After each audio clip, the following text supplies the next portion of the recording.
It was 1:45 p.m. at the Denver County Animal Shelter. Behind the cold, narrow iron bars, a white Border Collie named Skye sat motionless.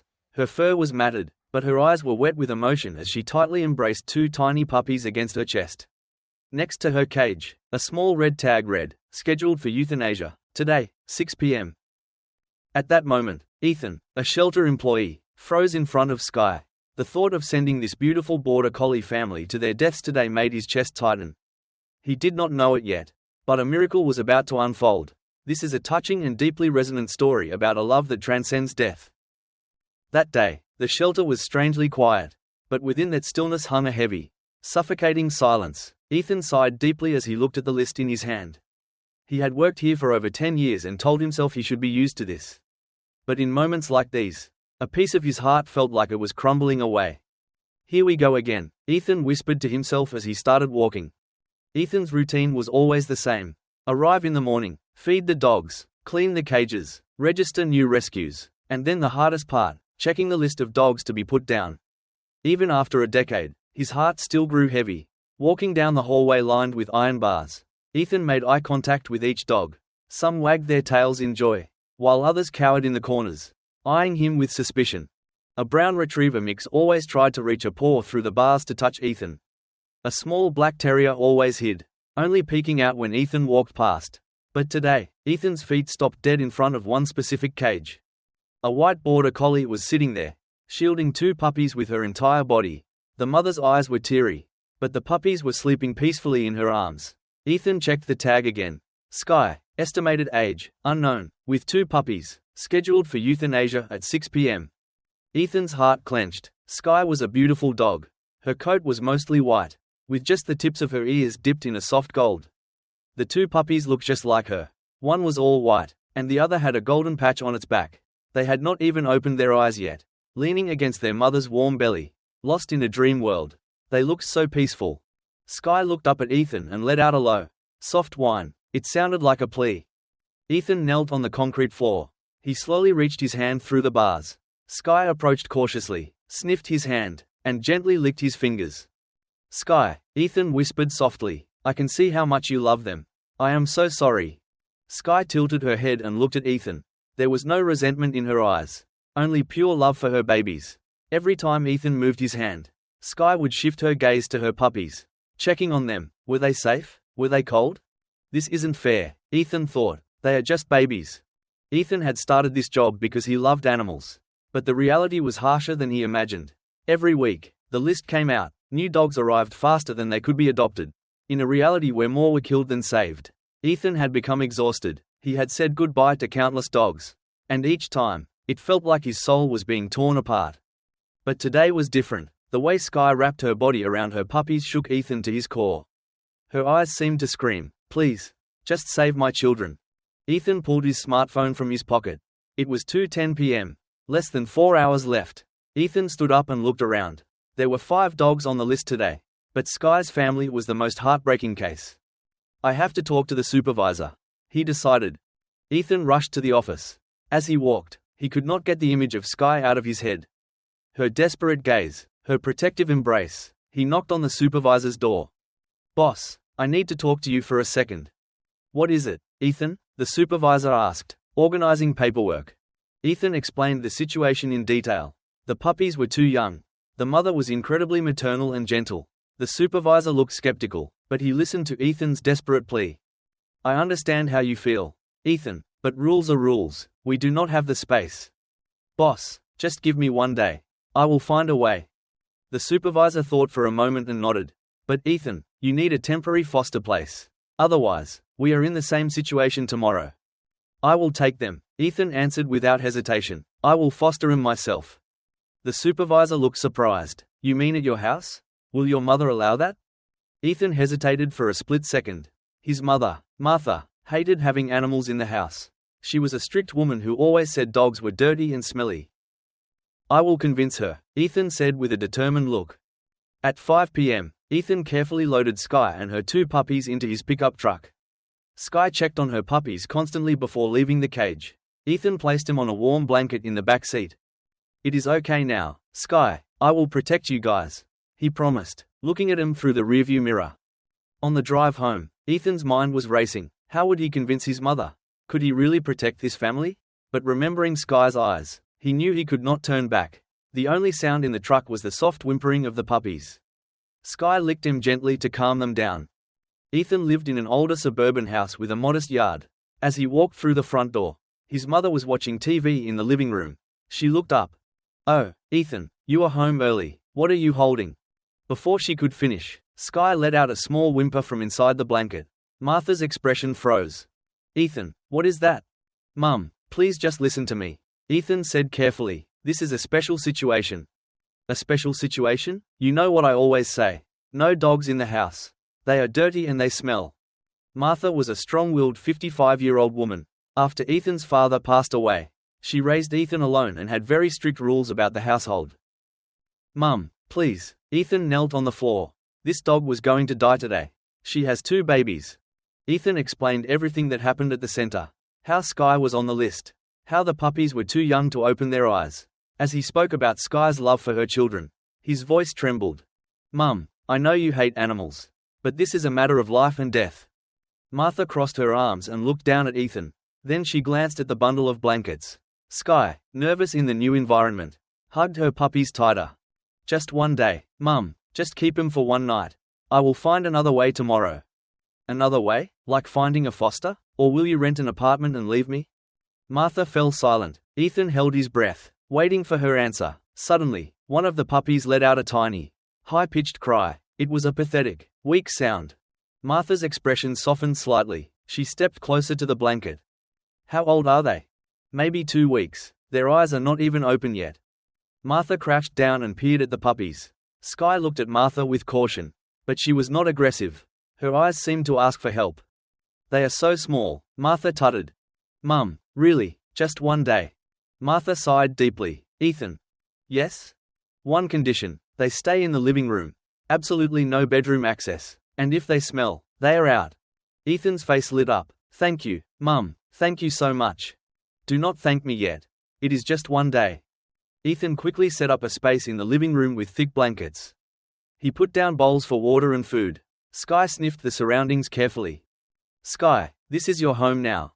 Just for a little while." Ethan stroked her head. Dinner that night was quieter than usual. Ethan kept glancing at Skye while he ate.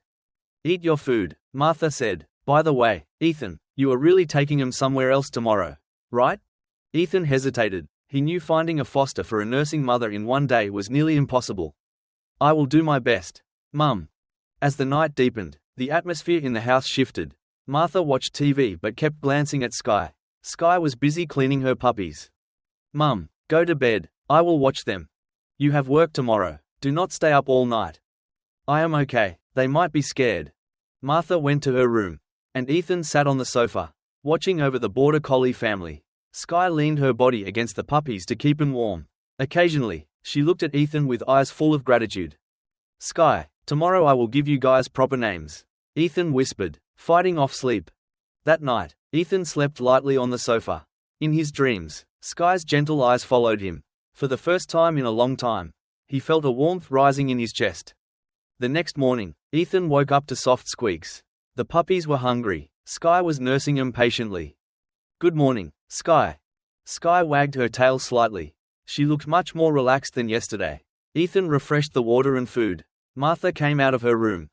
"Did they make noise last night?" "No, Mum, they were very quiet." Martha looked at the dog family. Seeing the puppies wiggling in Skye's arms, her face relaxed. "The puppies look healthy, do not they?" "Yes, Skye takes great care of them." Ethan got ready for work, thinking about the day ahead. He needed to post ads and call friends. But the thought of separating from Skye made him feel lonely. "I am leaving, Mum. Call me if anything happens." "Okay, by the way, Ethan, what is her name?" "Skye. The puppies do not have names yet." Martha nodded. "Okay, hurry up, you will be late." At the center, Ethan felt lighter. His colleagues supported his decision. "Let us help you find an adopter," they said. During lunch, Ethan posted photos of Skye's family on a rescue site. Title: Loving Border Collie Mum and 2 puppies need a home.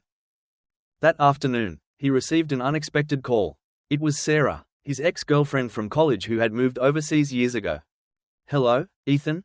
"Sarah, how did you?" I saw the post online. That is you, isn't it?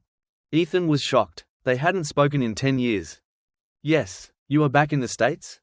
Yeah, since last year. That dog is beautiful. Have you found a home for them? Not yet. I might keep them, but…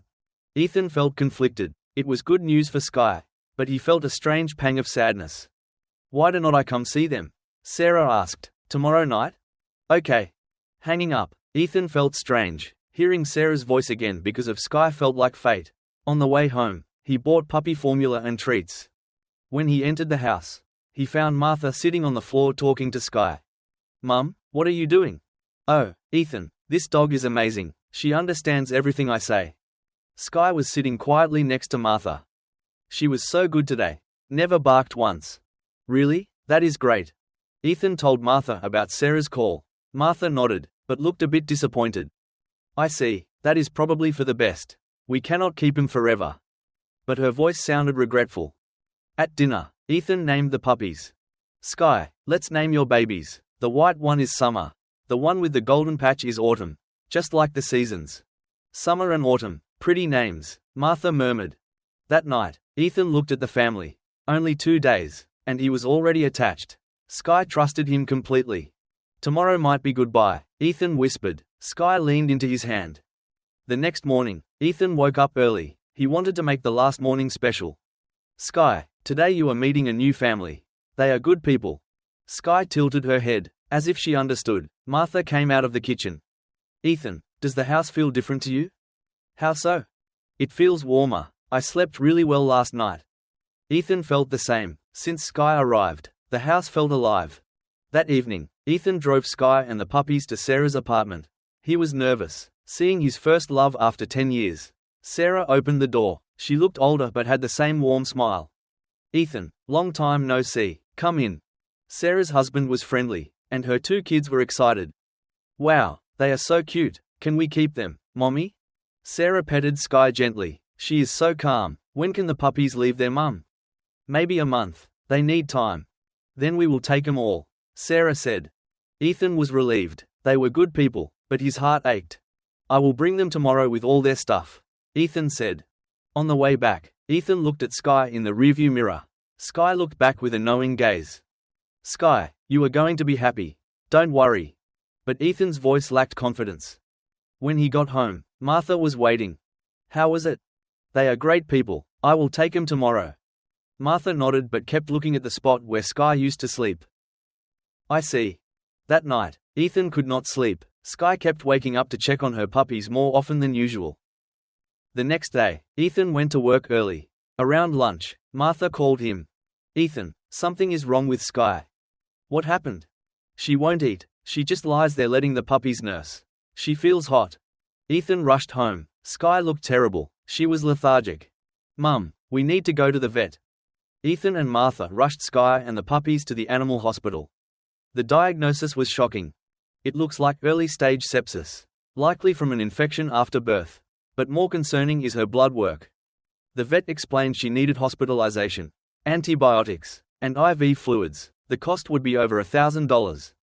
Do it, Ethan said instantly. Please save her. Back home, Martha was worried. What about the puppies? The vet says we need to bring them in every 2 days to nurse. Or bottle feed them. From that day, Ethan and Martha took shifts. Every 2 hours, they mixed formula, fed Summer and Autumn with bottles, and helped them go to the bathroom. It was exhausting. Ethan called Sarah to delay the adoption. Sarah was understanding. Focus on Skye getting better. We can wait. But Ethan's feelings were changing. Skye's illness made him realize how much he loved them. On the 3rd day, they visited Skye. She was better. Seeing her puppies, she wagged her tail weakly and nursed them.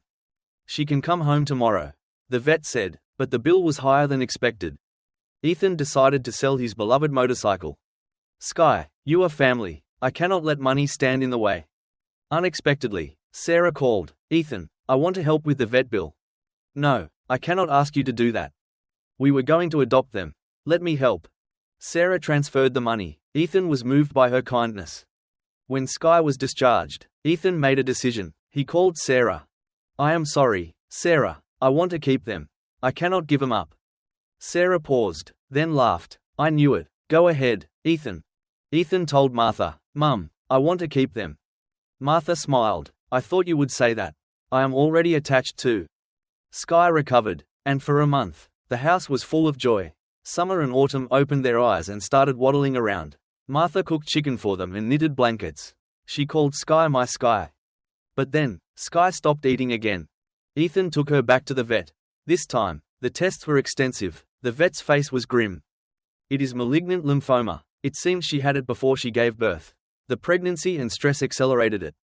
Ethan felt like he had been punched. "Is there a cure?" "It is too far gone. Surgery is too risky. She has weeks, maybe days." Ethan drove home in tears. Skye lay in the back, weak but calm. "Mum, it is cancer." Martha went silent. She walked over to Skye and stroked her head. "Oh, Skye, you poor thing, I am so sorry." The family dedicated their time to Skye. Ethan took off work. Martha made beef broth. The puppies seemed to sense the sadness and stayed quiet. "Skye, thank you for coming to us," Ethan whispered every day. Skye grew weaker. She could barely lift her head, but she always tried to lick her puppies. One night, Ethan stayed up with her. Skye's breathing became shallow. "Skye, not yet. The puppies need you."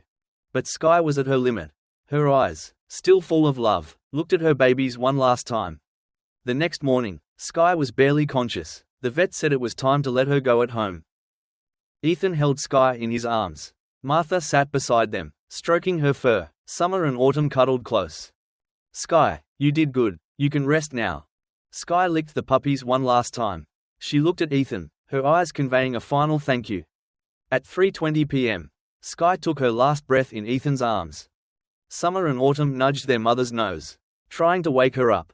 Ethan and Martha wept. Ethan buried Skye in the corner of the yard. Martha placed a flower on the grave. The hardest part was raising the puppies without a mother. Summer and Autumn cried at night, searching for Skye. Ethan and Martha were exhausted, bottle feeding them around the clock. A colleague called Ethan. "Ethan, I checked the records. Skye came from a hoarding situation. She had medical records. She was diagnosed with cancer months ago. Her previous owner dumped her because of the cost." Ethan was stunned. She knew she was dying, yet she carried the pregnancy to term and kept him alive. She was a mother until the very end, Ethan whispered at her grave. Raising Summer and Autumn was hard. Autumn got sick from stress. Ethan spent nights holding him, telling stories about Skye. "Don't worry, Autumn, Daddy is here." Sarah visited often, bringing supplies. She became a close friend, helping Ethan and Martha. Months passed. Summer and Autumn grew strong. They looked just like Skye. But every night, they sat by Skye's grave, whining softly. One day, something changed. The puppies ran to the grave, wagging their tails excitedly, barking at the empty air. "What is it, guys?" Ethan asked. They ran in circles around the grave, playing as if someone was there with them. "Maybe Mum is visiting," Martha said softly. From that day on, the puppies were no longer sad at the grave. They sat peacefully, as if Skye was sitting right there with them. Ethan and Sarah started a project, the Skye Network, a foster network for dogs on the kill list. People heard Skye's story and volunteered. "Ethan, we saved 15 dogs this month alone," Sarah exclaimed. 1 year later, they held a memorial for Skye. A small crowd gathered in Ethan's yard. Skye lived a short life, but she left a huge legacy. Ethan said, "She taught us what family means." Summer and Autumn sat by the grave, watching the people. They were fully grown now, beautiful, intelligent Border Collies. Ethan looked at the sky. "We are together forever, Skye, through summer, autumn, and every dog we save." That night, Ethan dreamed of Skye running in a vast green field with Summer and Autumn. She looked back at him, healthy and happy. Ethan woke up feeling refreshed. He grabbed his keys. "Come on, Summer, Autumn, let's go to work. We have lives to save." Skye was gone, but her love remained. The shortest life had left the longest shadow of love. And that love would continue forever.